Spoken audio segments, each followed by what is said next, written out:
Good evening everyone. स्वागत आहे सगळ्यांचं.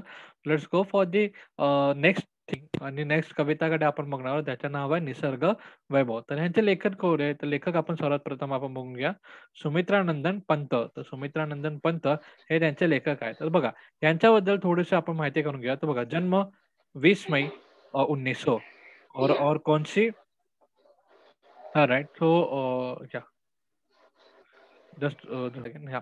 सो त्यांचा 20 मई 1900 कौसाई उत्तराखंड या ठिकाणी त्यांचा जन्म झालेला आपण बघू शकतो. आणि त्यांचा मृत्यू कुठे झालेला आहे? तर त्यांचा 28 डिसेंबर 1977. आणि आता बघूया त्यांचा परिचय. तर बघा, पंतजी छायावादी युग के 4 स्तंभों में से एक है. तो बघा, वे प्रकृति के साथ साथ मानव सौंदर्य और आध्यात्मिक चेतना के भी कुशल कवी थे. तर बघा, या ठिकाणी त्यांचं बघितलं की हे जे कवी आहेत, जे आपण आता ज्यांची आपण कविता बघत आहोत, सुमित्रानंदन पंत, हे कसे होते? तर हे एक वेगवेगळ्या विषयांवर लिहिणारे, म्हणजे जसं भले ते आध्यात्मिक गोष्टी असो किंवा मानव सौंदर्य असो किंवा निसर्ग सौंदर्य असो, या सगळ्या सौंदर्याबद्दल किंवा या सगळ्याबद्दल लेखन करणारे ते कवी होते, राईट. आणि त्यांचा आता आपण होते असं बोल, म्हणजे एक चेतनात्मक, म्हणजे एक प्रत्येक गोष्टीला, म्हणजे एक बघू शकतो आपण, साधारण ते गोष्टी असेल, तर साधारण त्या गोष्टीकडे एक वेगळ्या दृष्टीकडे, म्हणजे नदीकडे एक वेगळ्या दृष्टिकोनाकडे, मानवाकडे वेगळ्या दृष्टिकोनाकडे बघणार आहेत. हा त्यांचा एक बघणारा त्यांचा दृष्टिकोन आपण बघू शकतो. आणि त्या दृष्टिकोनातून येणारे वेगवेगळ्या कविता हे आज आपल्याला अभ्यास करायला आलेले आहेत. तर त्यांच्यातली एक आहे निसर्ग वैभव. तर बघा, पुढचं आपण थोडं बघूया. ते प्रमुख कृतियाँ वाणी, गुंजन, पल्लव, ग्राम्य, और चिदंबरा, सॉरी, चिदंबरा, मतलब कला और बूढ़ा चांद आदि. तो काव्य संग्रह, हार, उपन्यास, 60 वर्ष, एक रेखांकना. तर हे आध्यात्मिक कथामृता सन्मालन आपण एक बघू शकतो. तर बघा, ह्यांच्याबद्दल एक थोडा बद्ध संबंध, जसं आपण बोललो होतो ऑलरेडी, की what we are talking about. तर आज आपण निसर्गाच्या वेगवेगळ्या वेगळ्या वैभवांच्या बद्दल आपण आज बोलणार आहोत. तर let's go and let's begin with that poem. Okay, so त्या पोएम बद्दल आपण आज चालू करणार आहोत. Let's go. या, तो फर्स्ट थिंग इज दिस, की आपण चालू करणार आहोत. तो बघा, कितनी सुंदर बिखरी, कितनी सुंदरता बिखरी प्रकृति जगत में ईश्वर, टपत रही गिर शिखरों से झर, और लौट रही है घाटों में लिपटी धूप छाह में निस्वर. तर बघा, या ठिकाणी त्यांनी काय सांगितलं, की आपल्या निसर्गाच्या ह्याच्यामध्ये किती सुंदर, आणि हे देवा, या निसर्गामध्ये किंवा या प्रकृतीमध्ये किती सुंदर आणि किती वेगवेगळ्या वेगवेगळ्या प्रकारचे एक रचना तू केलेली आहे, आणि जे अतिशय सुंदर दिसत आहे, अशा प्रमाणे आपण बघत आहोत. त्याच्यातलं एक सुंदरता अशी, पहिली सुंदरता अशी, की बघा, आपण जर हिमालय बघितलं, ओके, तर हिमालयामध्ये आपण बघू शकतो, की जर जर मूव्हीमध्ये किंवा आपण बघू शकतो डिस्कव्हरी चॅनलवर किंवा टीव्हीवरती किंवा ऑनलाईन जर आपण कुठेतरी बघितलं, तर बघा, ते जो बर्फ आहे, तो बर्फ बघा उन्हाळ्यामध्ये वितळायला चालू होतं, आणि त्या बर्फातून आपल्याला छोट्या नद्या किंवा छोटे-छोटे झरणे किंवा झरणे आपण बोलत होतो, की वाहताना आपल्याला दिसत असतात, आणि त्याच्याप्रमाणे ते दिसतात, आणि ते पुढे जाऊन कुठे मिळतात? तर ते पुढे जाऊन नदीला मिळत असतात. तर त्याच प्रकारचे दृश्य आपण बघतोय. तर बघा, त्यांनी काय सांगितलंय, "कितनी सुंदरता बिखरी है और बिखरी प्रकृति जगत में ईश्वर, टपक रही है गिर शिखरों से झर." म्हणजे ते तुम्ही जो आता तुम्हाला बोलले हिमालयाचा एक्झाम्पल, ते, ओके, दिस इज बर्फ असं समजा, आहे ना? ऑलराइट, सो दिस इज हे. तो लौट रही है घाटी में लिपटी छुप छाए और धूप छाए में निस्वर. तर बघा, भलेही पूर्ण आजूबाजूला बघा, उन्हाळ्यामध्ये जसं मी तुम्हाला बोललो, उन्हाळ्यामध्ये जो हिमालयाचा जो बर्फ आहे, तो वितळून पाण्यामध्ये त्याचं रूपांतर होतं, आणि ते छोटे-छोटे झरणे, आणि छोटे-छोटे झरण्यानंतर पुढे जाऊन मोठ्या नदीला मिळतात, राइट. तर हेच त्यांनी एक एक्झाम्पल केलेलं, हेच त्यांचे एक्झाम्पल त्यांनी या वाक्यामध्ये किंवा या पंक्तीमध्ये केलेलं आपण बघू शकतो, राइट. आता बघूया नेक्स्ट लाईन त्यांनी आपल्याला काय सांगितलेली आहे. तो बघा, let's go for the next. तो बघा, अनिल स्पर्श में पुलकित तृणदल और बहती सीमाहीन, और सलक्ष्म संगीत सूत्रसी अरबहर वनभू मरमर. तर एक एक वनाबद्दल, किंवा जी हवा जी वाहत आहे, तर हवे वाहनेमध्ये कशाप्रकारे आपल्याला एक वेगळा आवाज किंवा वेगळा स्वर म्हणजे बघा, हवा जेव्हा झाडांवरून ओके, झाडांच्या पानांवरून जेव्हा हवा ती पसरते किंवा हवा ती वाहते, तर झाडांचा जो आवाज येतो तो किती सुरील आणि किती चांगला आहे, तर त्याप्रमाणे सांगायचा प्रयत्न करत आहे. तर बघा, धिस इज द थिंग ते आपल्याला सांगतात की वेगवेगळ्या प्रकारे निसर्गामध्ये आपल्याला एक सौंदर्य तर दिसलं, की पहिलं सौंदर्य आहे की हिमालयाचं, दुसरं सौंदर्य आपण जे संगीताचं सौंदर्य आपण बघत आहोत. आता नेक्स्ट आपण बघूया what we have the next. नेक्स्टमध्ये आपण बघूया फूलों की ज्वालाएँ आँखें आँखें करते शीतल, मुकल अधर मधु पीते, फिर गुंजते भर मधुकर दल. तर बघा, या ठिकाणी आपण बघू शकतो की एक जे आपण बघतो की भुंगा असावा किंवा भुंगा ज्याला आपण म्हणतो, भुंगा असावं किंवा फुलपाखरू असावं किंवा त्या साथ मधमाशी असावे. तर हे कसे आहे, हे आपल्याला नेहमी बघा फुलांच्या आजूबाजूला फिरणारे हे एक आपल्याला कीड आहे किंवा फुलांच्या आजूबाजूला फिरणारे आपल्याला हे नेहमी दिसत असतात. म्हणजे आपल्याला भुंगा दिसतात, आपल्याला मधमाशा दिसतात आणि आपल्याला फुलपाखरू दिसत असतात. तर ते काय करतात, की फुला की जालों में म्हणजे जे फूल आपल्याला जे फूल ओके, जेव्हा फुलांचा एखादा बगीचा जर आपण बघितलं, त्या बगीच्यामध्ये बघा त्या फुलांचा कलर किंवा फुलांचा जो रंग बघून आपल्याला खूप असे आनंद किंवा खूप असे आपल्या डोळ्यांना शीतलता प्राप्त होते आणि आपल्याला मनाला शीतलता प्राप्त होते. बघा फुल बगीच्यामध्ये जाण्याला आपल्याला खूप आनंद होतो. का? कारण तिथं आपल्याला वेगवेगळ्या रंगाचे फूल प्लस त्यासोबतच हिरवा रंग म्हणजे हरित पत्ते आपल्याला तिथं दिसत असतात. तर बघा हिरवा रंग जशाप्रमाणे आपल्याला शांतीचं प्रतीक आपण बोलतो किंवा शांतता दाखवणारा किंवा निसर्गाचा रंग जसं आपण बोलत असतो, त्याचप्रमाणे त्याच्यावरती वेगवेगळा कलर बघा, हिरव्या रंगावरती जर लाल, पिवळा असे काही कलर टाकले, तर म्हणजे काही फुलं टाकले, तर आपल्याला ते अतिशय चांगल्या प्रमाणे दिसत असतात.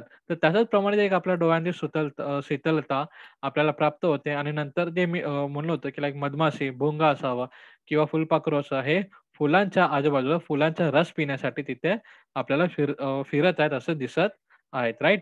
तो आता आपण नेक्स्ट पॉइंट बघूया. नेक्स्ट पॉइंटमध्ये त्यांनी काय सांगितलेलं आहे. सो तितली उडती बघा. तितली उडती दूर कही पवल छाया में रुक रुक गाती अ, वन प्रिय कोयल आणि बघा जर ते जशी तितली म्हणजे जे आपण फुलपाखरू जे म्हटलं होतं, फुलपाखरू जशाप्रमाणे उडते, ती कशी उडते? दूर कहा भी पल्लवी छाया में म्हणजे ती उडते राइट.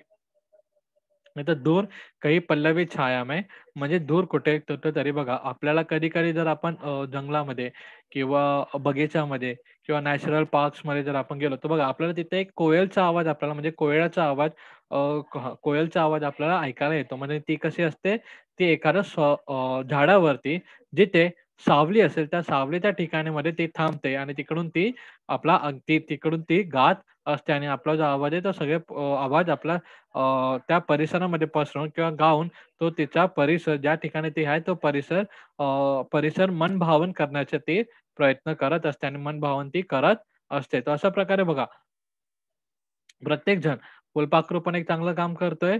म्हणजे फुलपाखरू त्या फुलांना एक चांगलं अजून जास्त सौंदर्य देण्याचं काम करत आहे. मधुमाशी सुद्धा फुलांना अजून जास्त सौंदर्य द्यायचं काम करत आहे. भुंगा सुद्धा त्या फुलांना अजून सौंदर्य द्यायचं काम करत आहे आणि प्लस त्या सौंदर्य देता तो त्यांच्या फुलातील असलेल्या रसांचा सुद्धा उपयोग करून घेत आहेत आणि त्याचप्रमाणे आपण बघू शकतो, की कोयल आहे. कोयल काय करते? कोयल म्हणजे कोकिळा. कोकिळा काय करत आहे? त्यांच्या आजूबाजूचा जिथे ती आहे, तिथला आजूबाजूचा जो परिसर गाऊन गाऊन मनरम्य किंवा हां, मनरम्य किंवा मनमोहन ते बनवत आहे. राइट. आता नेक्स्ट आपण बघूया, की लेटी नील छाये कृश रवि किरणों में घुमती और गुम्फती दुरोहती भाती ढाले फिर निचल तरंग सी सभ्यते. नंतर स्वर्णभाला गिर सर्वप्रथम करते उसना अभिनंदन सांझ यही सोती छिप निर्जन में कर संध्यावन राइट. तो संध्यावन याच्यामध्ये आपण एक just 2 मिनिट. ओके. तर संध्यावनचं आपण जे बघत आहे म्हणजे बेसिकली पतझड किंवा आपण पावसाळ्यातला एक सिनारिओ इथं बघत आहे.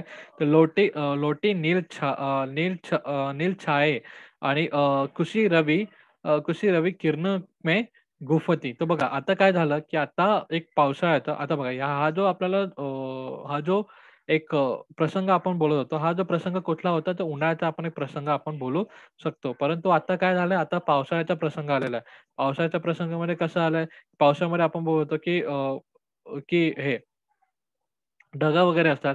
ढगं हे मोठ्या प्रमाणात जमा होत असतात आणि त्याचप्रमाणे ते काय करत असतात, की सूर्याच्या किरणाला अडवायचं काम करत असतात आणि सूर्याची किरणं अडवता ते पावसाची म्हणजे पाण्याची बरसात सुद्धा ते करत असतात. तर हेच त्यांनी सांगितलेलं आहे या ठिकाणी, की स्वर्ण भाल गिरी सर्वप्रथम करती उष्णा अभिनंदन.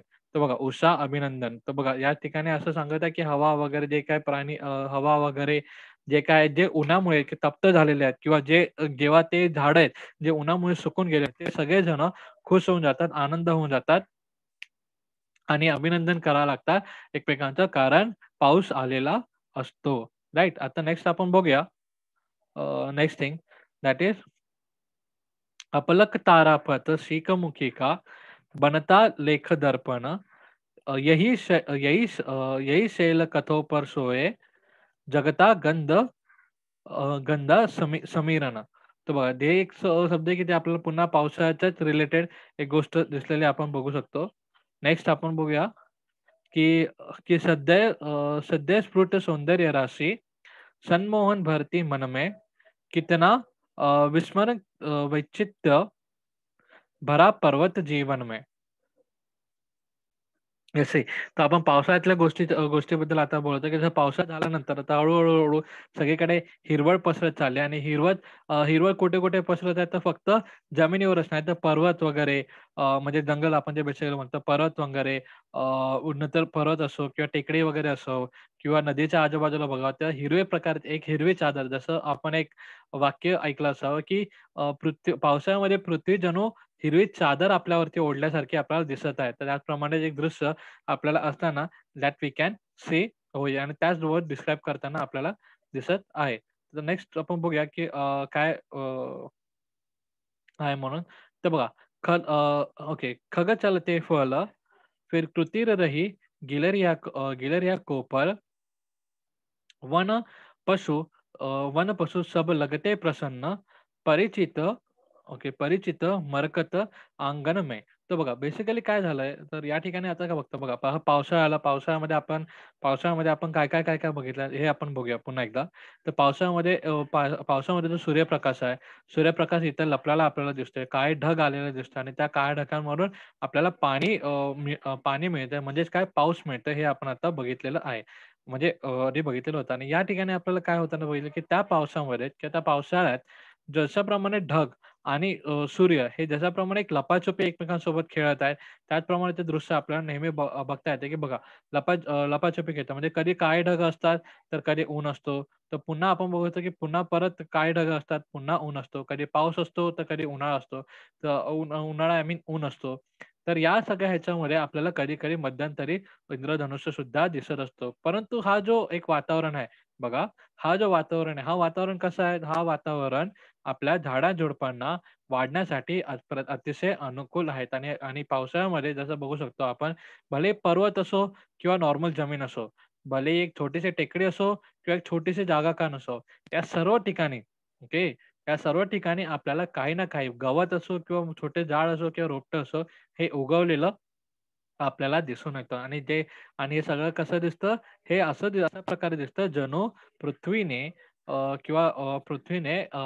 पृथ्वीने हिरव्या रंगाची चादर आपल्यावरती ओढून घेतलेलं आहे. कारण उन्हाळ्यामध्ये जे आपल्याला माती वगैरे किंवा धूळ आपल्याला दिसते किंवा उन्हाळ्यामध्ये गरम झालेली जी जमीन असते ती अतिशय पावसाळ्यामध्ये शांत होऊन त्याच्यामध्ये गवत होऊन ती अतिशय चांगली मऊ झालेली आपण बघू शकतो. राइट? आता नेक्स्ट आपण बघूया, त्यांनी काय सांगितलं आणि नेक्स्ट या तक्त्यामध्ये काय सांगितलेलं आहे, याच ओळी असं म्हटलेलं आहे, की हे झाडं-झुडपे किंवा हे जे सगळे वाढून नंतर आता हळू-हळू काय होत आहे, आता हळू-हळू फळं यायला लागले आहेत. झाडांना हळू-हळू फळं यायला लागले आहेत. म्हणजे आपण आता कोणाकडे जातोय म्हणजे पावसाळा संपून म्हणजे पावसाळ्याच्या शेवटी आणि हिवाळ्याच्या सुरुवातीला जो सीझन असतो त्या सीझनमध्ये आपण आलेलो आहोत. म्हणजे जिथं पावसाळा एंड होईल आणि हिवाळा चालू होईल त्या सीझनला म्हणजे दिवाळीचं सीझन आपण बोलू शकतो किंवा स्प्रिंग सीझन आपण त्यांना बोलू शकतो. तर या स्प्रिंग सीझनमध्ये आलेलो आहोत आणि त्याच्यामध्ये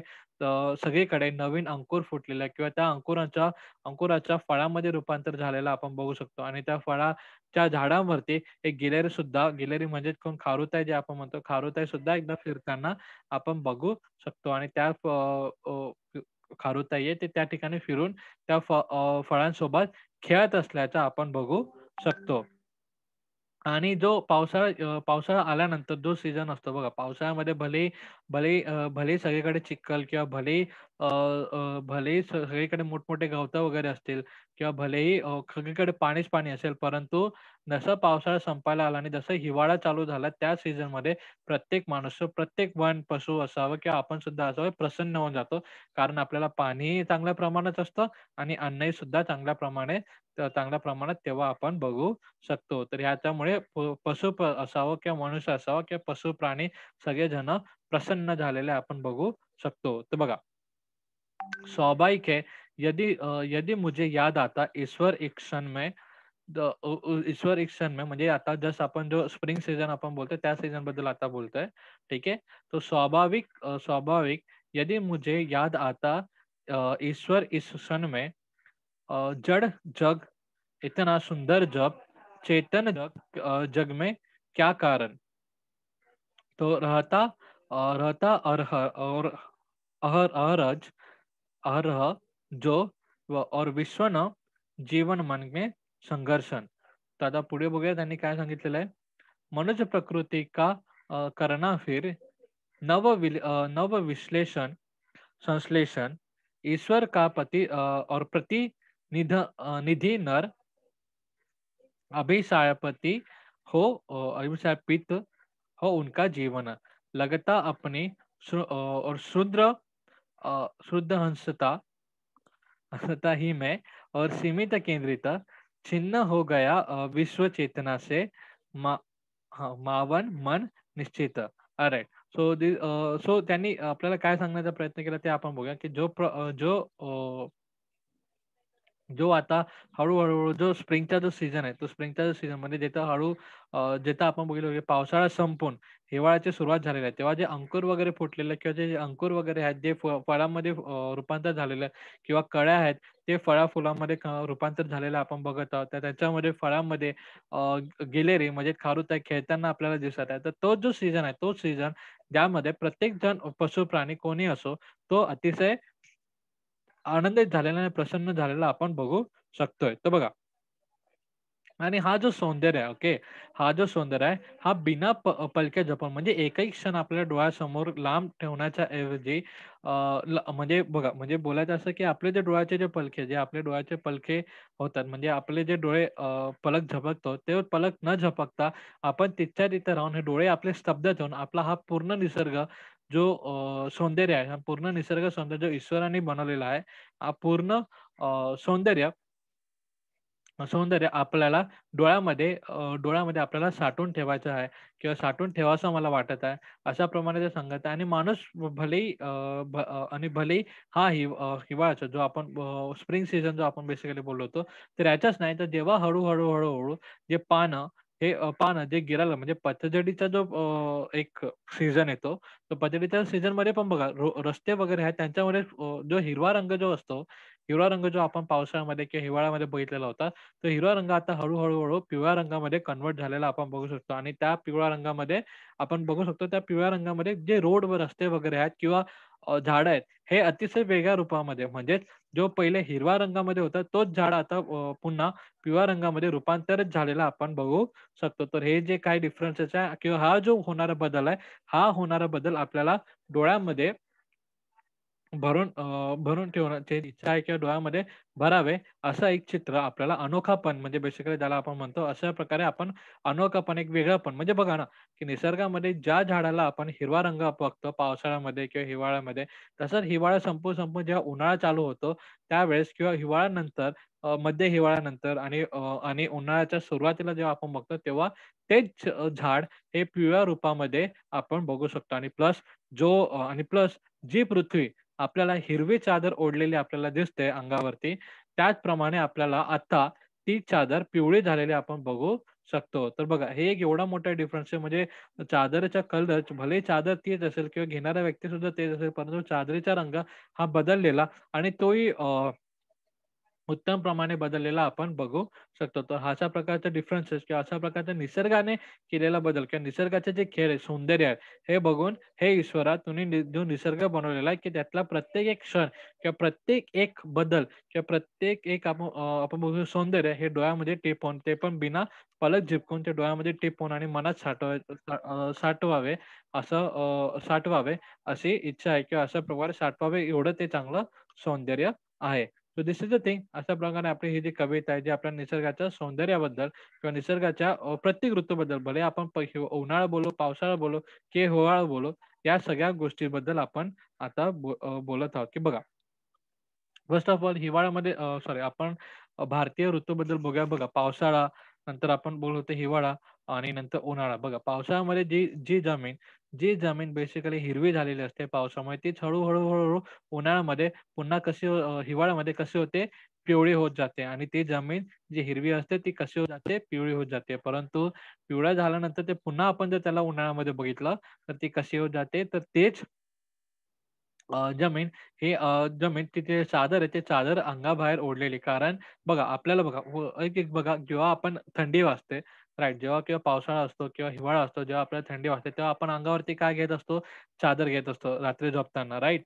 आणि जर आपल्याला गरमी होत असेल, तर तीच चादर आपण काढून टाकतो. तर बघा, पृथ्वी मातेने सुद्धा किंवा पृथ्वी मातेने सुद्धा आपल्या अंगावरती चादर ओढते. हिरवी असावी, पिवळी असावी चादर ओढते. परंतु जेव्हा तिला गरमी होते, तेव्हा ती चादर आपल्या अंगावरती काढून टाकते. अशा प्रकारचं एक थॉट किंवा अशा प्रकारचे कंपॅरिझन जसं आपला वर्ताव जसा असतो वेगवेगळ्या सीझनमध्ये, त्याचप्रमाणे पृथ्वीसुद्धा वेगवेगळ्या सीझनमध्ये वेगवेगळ्या प्रकारे एक रिप्लाय द्यायचा किंवा वेगळ्या प्रकारे त्याचा स्वभाव वेगळ्या प्रकारचा आपण बघू शकतो त्याचा पण वर्ताव आपण बघू शकतो, की बघा पावसाळ्यामध्ये जर एक अतिशय सुंदर किंवा असं जे हिरवळ असेल जे आपल्या पृथ्वी दिसते तेच हिवाळ्यामध्ये आपल्याला थोडी बहुत पिवळट म्हणजे हिरवी तर दिसते पण पिवळं सुद्धा आपल्याला दिसते आणि नंतर ती चादर कुठेतरी काढून टाकलेली किंवा काढून टाकलेली आपल्याला उन्हाळ्यामध्ये प्रस्थापित होतं किंवा अशा प्रकारचे चित्र आपल्याला दिसत असतं. तर हेच एक चित्र आहे, की